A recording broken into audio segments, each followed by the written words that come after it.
السلام علیکم my dear students. آج کا جو ہمارا ٹاپک ہے وہ ہے the civil code of 1804 also known as Napoleonic code of 1804. It's for class 10th and subject is social science. Dear students, جیسا کہ آپ سب جانتے ہیں، یہ تو ہم نے پچھلے سال کلاس 9th میں پڑھا ہے نیپولین بوناپارٹ کے بارے میں کہ 1804 میں نیپولین جو تھا وہ فرانس کا رولر بن گیا، یعنی فرانس کا بادشاہ بن گیا. جو ہی وہ فرانس کا رولر بنا، اس نے ایڈمنسٹریشن کو آسان بنانے کے لیے، ایڈمنسٹریٹو سسٹم کو ایفیشینٹ بنانے کے لیے، ریشنل بنانے کے لیے ایک سول کوڈ بنایا 1804 میں. اس سول کوڈ کو ہم کہتے ہیں سول کوڈ آف 1804. یہ سول کوڈ کیونکہ نیپولین نے بنایا ہے، اس کو ہم اسی لیے نیپولینک کوڈ بھی کہتے ہیں. ٹھیک ہے بیٹو. نیپولین جیسا کہ ہم نے جانا ہے، نیپولین نے پہلے ڈیموکریسی جو فرانس میں انٹروڈیوس کی گئی تھی، نافذ کی گئی تھی ڈیموکریسی، کیونکہ ہم جانتے ہیں کہ پہلے فرانس میں مونارکی تھا. اس کے بعد جب مونارکی ختم ہو گئی تو ڈیموکریسی وجود میں آ گئی. پھر ڈیموکریسی جب ختم ہو گئی تو جیکوبن اسکلف کی گورنمنٹ وجود میں آ گئی. پھر جیکوبن ختم ہو گئی تو اس کے بعد rule of Directory 5 member rule start ہو گیا. سو رول آف ڈائریکٹری کے بعد نیپولین بوناپارٹی ان 1804 اس نے کیا کیا، پھر سے مونارکی فرانس میں نافذ کی. یعنی نیپولین نے پہلے کیا کیا، اس نے ڈیموکریسی کا خاتمہ کیا. آل دو اس نے ڈیموکریسی کو ڈسٹرائے کیا، لیکن ایسا بھی کہا جاتا ہے کہ ایڈمنسٹریٹو فیلڈز میں نیپولین نے ریولوشنری پرنسپلز بنائے، ریولوشنری پرنسپلز انٹروڈیوس کیے. کس لیے؟ تاکہ فرانس کا جو ایڈمنسٹریٹو سسٹم ہے اس کو مور ایفیشینٹ بنائے، اس کو اچھی طرح سے پورا کرے. ٹھیک ہے. اب ہم پڑھیں گے جو یہ 1804 میں نیپولین بوناپارٹی جو 1804 میں فرانچ رولر بن گیا، اس نے جو یہ سول کوڈ بنایا، اس سول کوڈ میں کیا کیا بتایا گیا ہے، اس سول کوڈ میں کون سے ایسے ریولوشنری پرنسپلز انٹروڈیوس کیے گئے ہیں. اس میں ہم سب سے پہلے دیکھیں گے نیپولین نے سب سے پہلے کیا کیا. ہی ڈڈ اوے all privileges based on birth. یعنی ہم یہ جانتے ہیں کہ فرانس میں جو ایرسٹوکریسی ایک کلاس تھا، یعنی کہ جو نوبلز تھے، وہ بائی برتھ کچھ رائٹس پریویلیج، کچھ رائٹس انجوائے کر رہے تھے. ٹھیک ہے.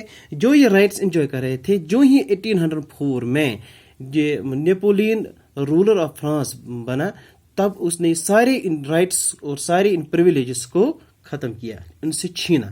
ٹھیک ہے. Did away all privileges based on birth. یعنی اب کیا ہوگا، اسٹیبلشڈ ایکویلٹی بفور لا. اب اس نے کیا کیا، قانون کے مطابق ہر کسی کو ایکویلٹی دی جائے گی. ہر کوئی ایک جیسا ہے. ایسا نہیں کہ کسی کو زیادہ رائٹس دے، کسی کو کم رائٹس ہوں، بلکہ ہر کوئی بفور لا ایکول ہو. ٹھیک ہے. And secured right to property. اور سب کو کس کا حق دیا گیا؟ پراپرٹی کا حق دیا گیا. ٹھیک ہے. یعنی اس کا دوسرا point, established equality before law and secured right to property. اب جو نیپولین تھا، چونکہ ایسا کہا جاتا ہے جو یہ نیپولین یہ ایک ایمبیشس رولر تھا. ایمبیشس مطلب اس کا خواب تھا کہ فرانس کا حکمران بننے کے بعد اس کا خواب تھا کہ پورے ایسٹرن یورپ کو قبضہ کرے. جس خواب کو پورا کرنے کے لیے نیپولین نے پہلے ہی کچھ علاقے، کچھ کنٹریز پہ قبضہ کر کے رکھا تھا. جیسا کہ ہم دیکھتے ہیں ڈچ ریپبلک پہ اس کا قبضہ تھا. ڈچ ریپبلک، اس کو ہم ہالینڈ بھی کہہ سکتے ہیں. سوئٹزرلینڈ پہ بھی اس کا قبضہ تھا. اٹلی پہ بھی اس کا قبضہ تھا. جرمنی پہ بھی اس کا قبضہ تھا. جرمنی، یعنی ہم یہ بھی کہیں گے ساتھ میں، یہ اٹلی اور جرمنی جو تھے، دے ویر ناٹ نیشن اسٹیٹس ان 1804 جب نیپولین نے سول کوڈ بنایا. یہ کیا تھی؟ they were divided. اب یہ مجھے اب یہ کہنا ہے یہاں جو یہ کوڈ تھا سول کوڈ آف 1804 یہ کوڈ ان علاقوں میں بھی ایکسپورٹ کیا گیا. کن علاقوں میں؟ جو آلریڈی کنکیئرڈ ایریاز کنکیئرڈ ریجنز تھے. ٹھیک ہے، ان کو بھی ان میں بھی یہ سول کوڈ ایکسپورٹ کیا گیا. یعنی یہاں کے جو ایرسٹوکریٹس ہیں ان کو بائی برتھ وہ بھی بائی برتھ رائٹس انجوائے نہیں کر سکتے ہیں. جو ان علاقوں میں لوگ ہیں وہ بھی ایکوالٹی آف انجوائے کریں گے بیفور لا. ان کو بھی رائٹ ٹو پراپرٹی کا حق ہے. ٹھیک ہے. اب جو نیپولین بوناپارٹی اس نے کیا کیا؟ ایڈمنسٹریٹو ڈویژنز کو سمپلیفائی کرنے کے لیے اب اس نے کچھ اور میجرز کچھ اور اقتدامات اٹھائے. جیسے کہ فیڈرل سسٹم کو اس نے پہلے ایبالش کیا. ٹھیک ہے، اس لیے کہا جاتا ہے کہ کچھ ریولوشنری پرنسپلز اس نے اڈاپٹ کیے. ڈسپائٹ ڈسٹرائنگ ڈیموکریسی اس نے کچھ ریولوشنری پرنسپلز اڈاپٹ کیے. کیا؟ ایبالشڈ فیڈرل سسٹم. کافی عرصوں سے یہ فیڈرل سسٹم جو جاگیردارانہ نظام جو نافذ کیا گیا تھا جس میں پیزنٹس جو تھے پیزنٹس کو بڑا نقصان اٹھانا پڑتا تھا، جس میں پیزنٹس کو کافی مزریز کا سامنا کرنا پڑتا تھا، اس نے یہ فیڈرل سسٹم ایبالش کیا. ٹھیک ہے. اس سے کیا ہوا؟ Peasants were freed from serfdom.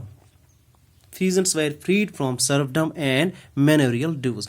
serfdom ہم کہتے ہیں، سرف کہتے ہیں ہم فیڈرل سسٹم کے اندر. سرف پیزنٹس کو ہی کہتے ہیں جو لینڈ لارڈس تھے، جاگیردار تھے، بڑے بڑے لینڈ لارڈس تھے. ان کی زمین جو تیار کرتے تھے ان کو سرفز بولتے تھے، یعنی پیزنٹس ان کی زمین تیار کرتے تھے. پھر اس کے بدلے میں پیزنٹس کو کچھ سیلری یا کچھ فی ملتی تھی.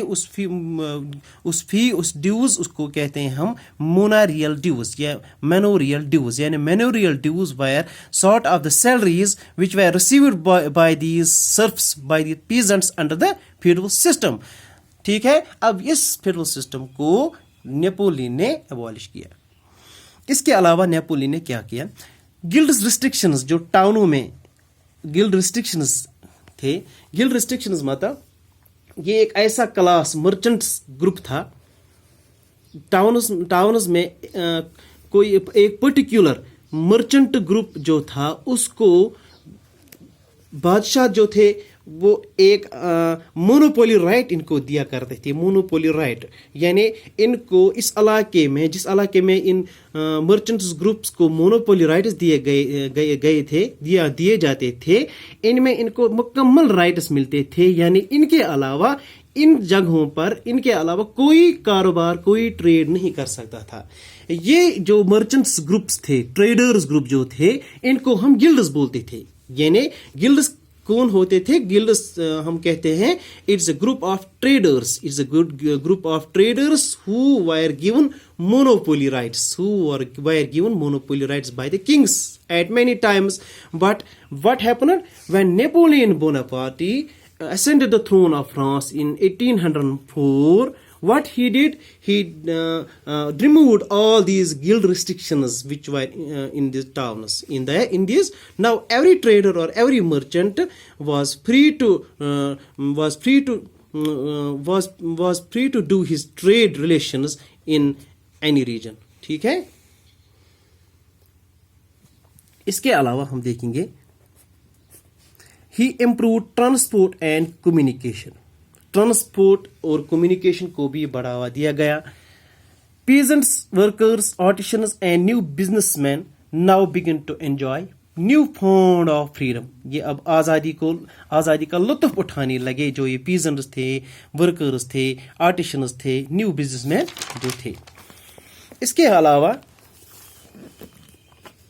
ہم یہ بھی دیکھیں گے پہلے جو فرینچ آرمی تھی یعنی جو نیپولین کے فوج جو تھے یہ ہر جگہ جو بھی علاقے نیپولین کے قبضے میں آتے تھے جس کا ہم نے پہلے ہی ذکر کیا، یہ Switzerland, Dutch Republic, Italy, Germany states جو تھے، ان علاقوں میں ان فرینچ آرمیز کا اچھی طرح سے ویلکم کیا گیا. یہ لوگ جو تھے یہ ان فرینچ آرمیز کو ہربنجرز آف لبرٹی کہتے تھے. یعنی ہربنجرز آف لبرٹی مطلب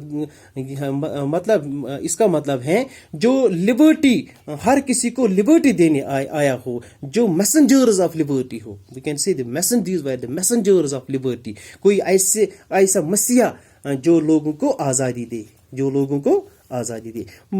بٹ جو لوگوں میں پہلے جوش و خروش سے ان کا استقبال کرتے تھے، ان لوگوں میں جو ولولہ جو پہلے تھا، آہستہ وہ ولولہ، وہ جوش و خروش لوگوں میں ختم ہونے لگا. It turned into hostility. اب وہ نفرت میں بدلنے لگا. کیونکہ لوگوں نے آخر کار اس چیز کو ریئلائز کیا کہ نیپولین بوناپارٹ جو ہے اصل میں جو بھی یہ میجرز اس نے اڈاپٹ کیے، جو بھی یہ ریولوشنری پرنسپلز جن کو ہم کہتے ہیں، actually these principles are all we can see these are the eyewash. یہ صرف دکھاوا ہے، یہ صرف دکھاوا ہے. البتہ یہ کیوں ریئلائز کرنے لگے؟ کیونکہ ان کو احساس ہونے لگا کہ نیپولین اصل میں اپنا خواب جو ہے پوری ایسٹرن یورپ کو کانکر کرنے کا، اس کا جو خواب ہے وہ اصل میں یہی پورا کرنا چاہتا تھا. یہ اس کا فائدہ اٹھانا چاہتا ہے. کیونکہ دوسرے سائڈ میں اگر ہم دیکھیں گے نیپولین نے کیا کیا، اس نے انکریز ٹیکسیشن، اس نے ٹیکس کو بہت انکریز کیا. آلسو امپوز بین آن پریس، جس کو ہم سینسورشپ کہتے ہیں. یعنی سینسورشپ میں کوئی نیوز پیپر پہ، کوئی میگزین پہ بادشاہ کے خلاف، نیپولین کے خلاف نہیں بول سکتا تھا. ایسی پابندی لگائی گئی جس کو ہم سینسورشپ کہتے ہیں. یعنی انکریز ٹیکسیشن، ٹیکس کو بڑھایا گیا. سینسورشپ، پابندی لگائی گئی. فورسڈ سینسورشپ، فورسڈ کنسکرپشن مطلب ہے زبردستی جبری فوجی خدمت کے لیے فرینچ آرمیز میں جو باقی علاقے تھے جن پہ انہوں نے قبضہ کر کے رکھا تھا، ان کے لوگوں کو زبردستی فرینچ آرمی میں ریکروٹ کیا جاتا تھا. اب ان کو اس احساس ہونے لگا کہ یہ جو ایڈمنسٹریٹو میجرز ہیں، سول کوڈ جو ہم نے پڑھا، it's just an eyewash. Actually Napoleon جو ہے یہ ان ایڈمنسٹریٹو چینجز کو ان کا فائدہ اٹھانا چاہتا ہے. ٹھیک ہے، تو یہ تھا ہمارا آج کا ٹاپک، سول کوڈ آف 1804، یعنی اس کو ہم نیپولین کوڈ بھی کہتے ہیں. ٹھیک ہے بچوں، اوکے، گڈ بائے.